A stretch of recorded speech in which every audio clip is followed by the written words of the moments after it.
এই ধরনের অঙ্ক বারবার বিভিন্ন পরীক্ষায় এসেছে। আমরা দেখব কত তাড়াতাড়ি এ ধরনের অঙ্ক আমরা করতে পারি। আমরা কি দেখছি না, এ বি সি হাফ 1/3 1/5 অনুপাতে টাকা বিনিয়োগ করে অংশীদারি কারবার শুরু করে। 5 মাস পরে এ তার মূলধনে 1/3 অংশ তুলে নেয়। মোট বার্ষিক লাভ হচ্ছে 6,740 টাকা। তাহলে এর লাভ কত? আমরা দেখেছি এটা মিশ্র অনুপাতে দেওয়া আছে। এটাকে যদি আমরা সরল অনুপাতে করি, এটা যদি আমরা সরল অনুপাতে করি, আমরা দেখব না 3, 5 আর 2 এর লসাগু করে আমরা কেটে এটাকে সরল অনুপাতে আনতে পারি। কী দেখব আমরা? তাহলে 1/2, 3 আর 5 গুণ করলে 15, যদি এ, এটা বি, এটা সি। তারপর আমরা 10 পাচ্ছি, তারপরে 3 দুগুণে 6 পাচ্ছি। এর মধ্যে এই 15 টাকাটা 5 মাস খাটিয়েছে, 5 মাস খাটিয়েছে। তারপরে কত না 15 টাকা 1/3 অংশ তুলে নিয়েছে, মানে 1/3 অংশ 15 1/3 অংশ মানে 5 টাকা। থাকলো কত? 10 টাকা। 10 টাকা থাকছে। তা খাটাচ্ছে কত এটা? না এটা হচ্ছে, এটা কত খাটাচ্ছে না, আমরা এই টাকাটা খাটাচ্ছে 5 মাস খাটিয়েছে, তাহলে এটা হচ্ছে 7 মাস ইন্টু 7। ই কত দিন? 12। ই কত দিন? 12। তাহলে আমাদের হচ্ছে 7/70 আর হচ্ছে 5×75 সমান 145।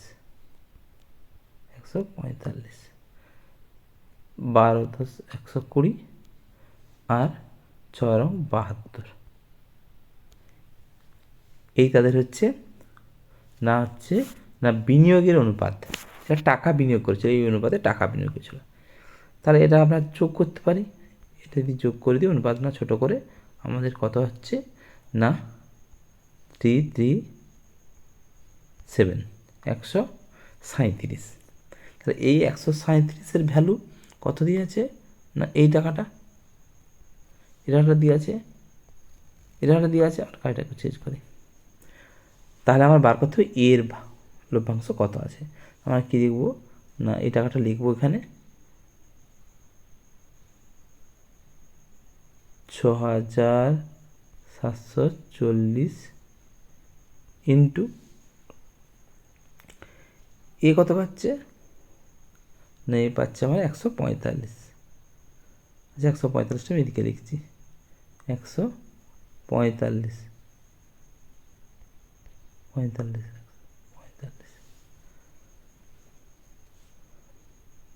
এর অনুপাতটা কত আছে? 337।